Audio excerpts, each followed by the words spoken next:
ministre d'État Constant Mutamba Ebiye Bandaza étudiant. Une question d'actualité avec un invité en duplex. Mesdames et messieurs, nous prenons en duplex le professeur Francis Kalombo, professeur en sciences politiques, maître avocat. Deux questions d'actualité. Tout lundi, déclaration, il y a Moïse Katumbi, président ensemble, à Kolobana TV5, que Congo et Kozala Susu n'a pas minérité. Est-ce que Zali pour na ko ternir image ya Congo ya ko benga na ba investisseur to ya ko salango kaka nani moko politique? Quel est l'objectif pour lequel la salaki discours wana? Et en plus, à l'extérieur, Yambo Kanabiso ko lika kote ka image négativement à la République, alors que la République a besoin aujourd'hui de se développer au travers ma contrat na makamsusu o ba ko solo la pour na ko ramener des investisseurs na Congo.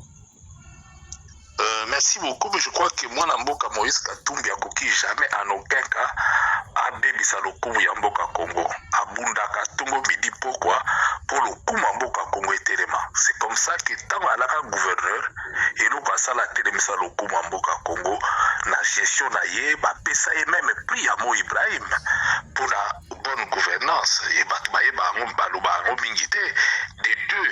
Tant à la tête, il y a tout puissant Mazembe. Botali Nivara Menakiango. L'unique équipe.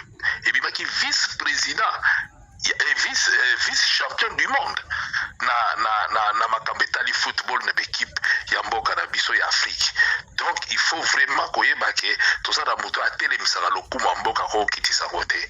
Reportage de Kaï na TV5 Monde, ils ont dit incompréhension, il y a traduction en anglais ou délibérément comprendre qui m'a traduire à Romabe. Moïse n'a jamais parlé de minéraux. Alors il dit Kambetali ba mine. Bino mo boyebi que depuis ba bench ba sala ba géologue ba sala bétude, ti le to sala étude busu se to bimisa ba mine. Et que ba mine nyonso ici bima ba kabola yango.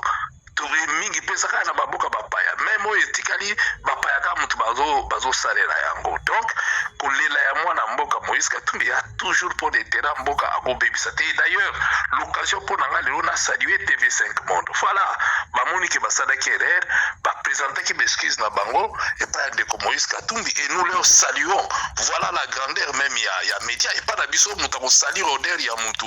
Marozonge laté ba konzi musu ba kosi ba koloba boye mais ba kozonge laté ba senga beskise to ba éclairer opinion même ceux que l'on monani keza ya lokuta. Ba tenisa ba image à Batou, ba baby saradine à Batou, mais sans que bazonga ba msu ba comment injure facile pas battre parce que ba gotia la ba micro ba leki na YouTube ba komi ba injure moko ya terre ba kotete ba tout ce qui dit ta la chaîne monene le la TV5 Monde et moni que ba sala kerer et ben bazongeli pour ba présenter excuse na bango. Donc je pense que il faut plutôt tout souligner grandeur wana ya média wana o acte bango ba sali et que ba supprimer mbala moko ba sali en tout cas to pesa bango coup de chapeau et to sepela ceux qui peut ba média mboka na biso et l'année exemple wana pour battre kono okende mwana mboka Moïse Katumbi alingi Congo mingi pe akotika la jamais ko sala eloko pona ko bebisa au contraire la sala nyonso pour Congo etomba maikende liboso. Mais soki tolobeli ata ba minéralité tolobela ba mine na makambo ya ba mine tozali nango nano esili te kolimwa te lelo po tozali na ba esika ebele o eza inexploité ou non exploité ti lelo. Mais justement ce qu'on a dit interview avec Moïse Moudiba azali kolobela yango alobi ke ti lelo gouvernement et ba financer pour ba kosala ba étude to na ba minéraux na Congo partout. Mais étude salamate depuis ya ba beche tozo exploiter kaka ba o esi monana mingi nanu kutu ba toucha ta 1 mètre dans côté wana toza conscient to yebi ke zali il faut toza na ba gouvernement mo responsable ou kolinga investir dans l'avenir, c'est-à-dire les la technologie za développer ba financer ba to ba découvrir ba mine ya ebele et puis ba tala nini ba ko exploiter yango pour l'intérêt ya bana mboka. Et d'ailleurs ezaka ka bien ndenge mingi ba yebi yango te parce que na minito yebanaki nyonso mbele esi tekami nyonso bana mboka batikali kaka na misu mpona kolela. Non okote wana alobaki yango mpe bien na interview na ye il faut soki sérieux ezali babiloko ekoya mosala ekosalama malamu. Alors, parlons d'autre chose à présent. Beaucoup de polémiques autour ya mwana mboka, ministre d'État, ministre de la Justice, Constant Mutamba, oyo bako lobela makambo ya ye étant avocat, mais aussi makambo kolobela sur le détournement. Aux amis moko ya bateau à un certain moment tout le monde qui aux amis qui est un peu plus proche aux amis qui vraiment visiblement permet les mon mboka Constant Mutamba. Okokyo ebisa biso, qu'est-ce qui s'est passé na makambo etali par exemple radiation na ede ba kolobela na baro. Et avec quel regard au kota la makambo oyo ba mentionné dans les réseaux sociaux de partout alors et comme il est un peu viral la makambo ya détournement il y a 39 millions de dollars. Oui, nazolanda ngo nalandi ba misusu. J'ai un avantage, ministre d'État Constant Mutamba na EBA bandaza étudiant. Et namoni bato musu bazofinga ye ka alaki étudiant netité. C'était un brillant étudiant, c'est un monsieur très intelligent. Très intelligent, je le dis, ce n'est pas pour les lois à gouvernement, il faut les lois à l'obasso qui n'engagent ni pour n'engager. Quand objectif, vous voyez, bien ma peine n'engage à franc parler n'anga. Je l'ai côtoyé tant que étudiant, je l'ai connu tant que étudiant, très brillant, très intelligent. Yami Balé, problème yo lobi nanga ya ke ba benga na kaye na baro. Batu mingi ba, oui, mais batu mingi ba bazoloba, mais ba ebi dossier ngote. Eza pour l'incompétence to pour la nini te na mona ba commentaire. Constant a eu un problème au yebi ke na mboka na biso, eza na baro ya Kinshasa tout comme baro ya Kinshasa tout comme baro ya Lubumbashi, soki outi na baro mususu oye kuna, il faut avant au samba eza soumis na préalable ya autorisation. Donc il faut comment au sem autorisation comme ça au prester si kana soara ba client ba petit yote. Mais ba cha yango peut permettre biso soki avocat a outi bisika musa azu problème ba ko assister et ainsi de suite. Donc eza ba biloko na biso. Constant zala na ba Congo tangaye asalaki après ça qui n'a quitté ça casa la autorisation à au préalable. Je connais bien cette histoire à l'époque. C'est ce qui a fait que Emenaki radiation naie pour ne pas avoir respecté mais Constant avait saisi le Conseil national et le Conseil national est réhabilité kaye. Donc Asia Zongelaka Moussala naie avocat à moins qu'il n'a s'est trompé, à moins qu'il y a la dossier Moussousou. Oye salaki ke mema mais soki eza na dossier wana nayebaki yango j'ai vu à l'époque comment les problèmes on les a posé bavoka alaki ye moko te bavoka ebele basubisa un peu eloko wana parce que alaki mibeko il fallait qu'on respecte donc et salamaki ndenge wana c'était ça le problème ce n'est pas par rapport ya intelligence na ye to connaissance na ye to erreur moko asalaki na cadre ya fonction ya mosala na ye en tant qu'avocat. Je pense que côté wana sala mosala na avocat sans aucun problème. Na dikamba loba ya 39 millions. Bon, j'ai vu qu'il y a sali démenti. Mais tout comme il a biloko moko ya facilité, lelo yo to uti ko loba awa siko kaka même pas quelques secondes dikambu ya TV5 Monde. Donc balobi likambo epo emonani ke ezalaki vérité te bazongi. O wana ministre alobi bien ke atikala kozwa mbongo wana te.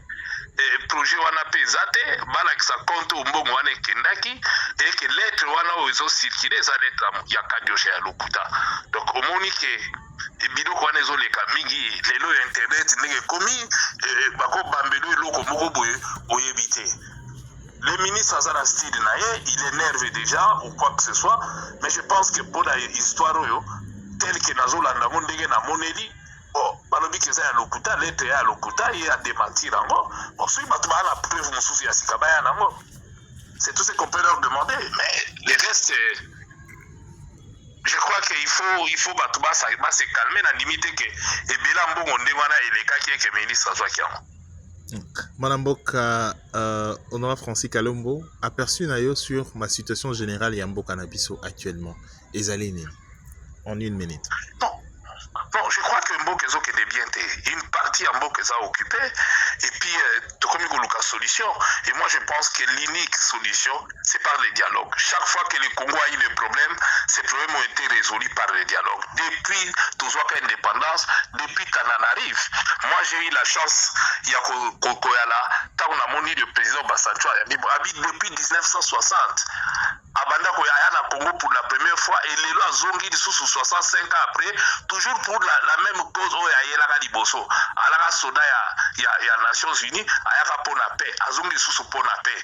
Ce qui combien d'années après, il est grand total en face, mais soba congolais, tous se retrouvent autour d'une table. La répression, Babylone Union Sezo Sala Marelo, et Foutakate.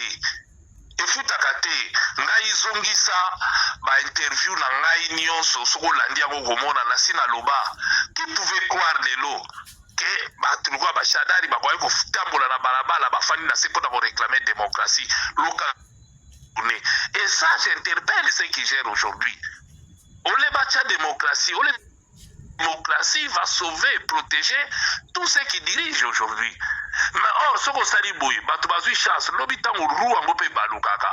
Tant que baluka, tozongi dikaka la même chose. Ils ont mis le règlement des comptes, ils ont mis le boy.